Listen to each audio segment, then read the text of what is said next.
Milestone ট্র্যাজেডিতে দগ্ধদের চিকিৎসা সেবায় জাতীয় বার্ন ইনস্টিটিউটে এসেছিলেন ভারতীয় চিকিৎসক দল।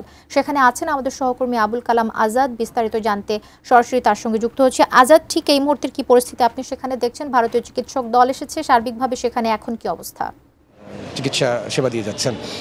অপরদিকে ভারতের বিশেষজ্ঞ চিকিৎসক দলের ৩ সদস্যের একটি দল, তারা আজকে সকালে প্রায় ২ ঘন্টার মতো এখানে যারা দগ্ধ, হতাহত বা পড়ে যাওয়া রয়েছেন তাদের অবজারভেশন করেছেন এবং চিকিৎসকদের সঙ্গে এই বিষয়ে উন্নত চিকিৎসা কিভাবে আরও সেবা দেওয়া যায় সেই বিষয়গুলো নিয়ে কাজ করেছেন।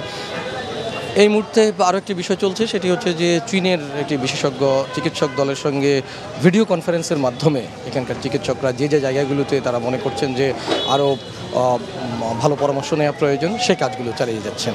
এর পরবর্তীতে আমরা আরও জানতে পেরেছি যে আমেরিকার বিশেষজ্ঞ চিকিৎসক দলের সঙ্গেও তারা পরামর্শ করবেন বা কাজ করবেন সেরকমটি, এবং আজকে সন্ধ্যার পরে এই যে চিকিৎসক দলগুলোর সঙ্গে তারা আসছেন, কাজ করে যাচ্ছেন, অথবা উন্নত সেবার জন্য বা চিকিৎসার জন্য কী কী করণীয় রয়েছে বা করে যাচ্ছেন সেই বিষয়গুলো নিয়ে তারা আরও কাজ করবেন। যার কারণে সন্ধ্যা ৮টার দিকে বা ৭টার পরে যে কোনো একটা সময় বিস্তারিত জানা যাবে যে কার কী অবস্থা রয়েছে, কতটুকু তারা এগিয়ে নিতে পারছেন। তবে শেষ খবর পাওয়া পর্যন্ত ৪৫ জনের মতো এই বার্ন অ্যান্ড প্লাস্টিক সার্জারি ইনস্টিটিউটে ভর্তি আছেন, যাদের অবস্থা এখনও অপরিবর্তিত রয়েছে, এরকমটি আমরা জানতে পেরেছি।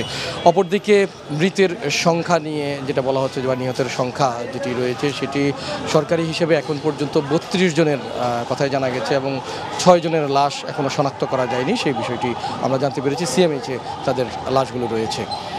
এছাড়া মাইলস্টোন ট্র্যাজেডির ঘটনায় আরও যে বিষয়গুলো রয়েছে, তাদের উন্নত চিকিৎসার জন্য দেশে বিদেশে পাঠাতে হবে কি না এই বিষয়ে এখনও পর্যন্ত কারো কাছ থেকে কোনো মানে যে সমস্ত চিকিৎসক দল এসছেন তাদের কাছ থেকে পরামর্শ পাওয়া যায়নি, কারণ তারা এখানে কাজ করে যাচ্ছেন দেশের ভেতরেই, এবং যে বিষয়গুলো প্রয়োজন রয়েছে সেগুলো তাৎক্ষণিকভাবে আবার জানিয়ে দেবেন এখানকার ঊর্ধ্বতন কর্তৃপক্ষ যারা রয়েছেন।